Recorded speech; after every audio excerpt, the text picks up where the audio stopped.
UMP ke Shillong Dr. Ricky Ejesengkan ula ujol Syau Menteri Ketenat Road Transport and Highway Unitin Gadkari Pat Syau Menteri ke Environment Forest and Climate Change ke Sarkar India Bhupen Dar Yadav hal ke jing siap penjat kiwa kentup kawa amngot hakatany dauki bat kawa umiyaw katany tengar na ke jing ti surak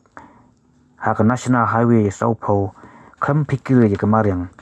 badai nadu Shillong sia dauki hak City ke berapa hak kondai tarik Risau Japusan UMP rakdau bahkan National Green Tribunal ni ke NGT keladaan kuna hadu akru ya ke NHIDCL hal ke jing penjat jengka ya ke wa baki rati hajela Uttarakhand bakati surak kram pikir ya kemarin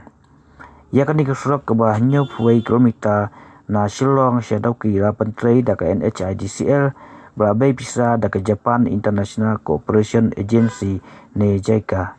UMP ulang bakawa umngot ke ba ajing im ya kipai ba katai na ke jing khu jongka ban kring ya kinwan kai kala kti bat ke bomdon jing im shu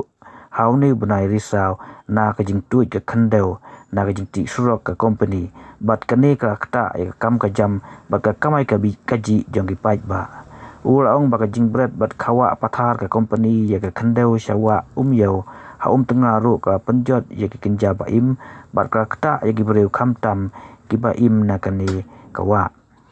kani ki jing le kadai ki jing pen khain ya ka an yo kemarin namar bra syuti kram giru company ya ki ba byang ban yada ya kemarin bat wat ke Meghalaya State Pollution Control Board ru kam simlale halo kani kumale ki board ha ki jela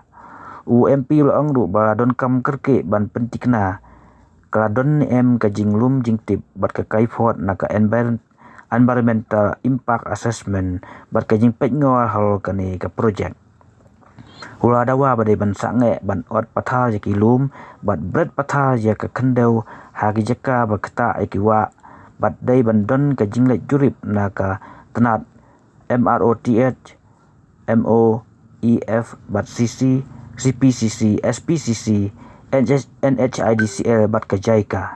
Ka NHIDCL kadai ban buria ya ka jingdu ke ka jingjot kiwa bat kadai ban le jurip man kapo ya ka jingyai ka kam bat ka rukam pentrei bat dai ban penkhoi biang ya ka jing penjabo ya kiwa no ban don ki kendon ki bate ya ki ofisa ki ba pentrei kami ka ne ke projek ke bakta ya kemarin laong UMP.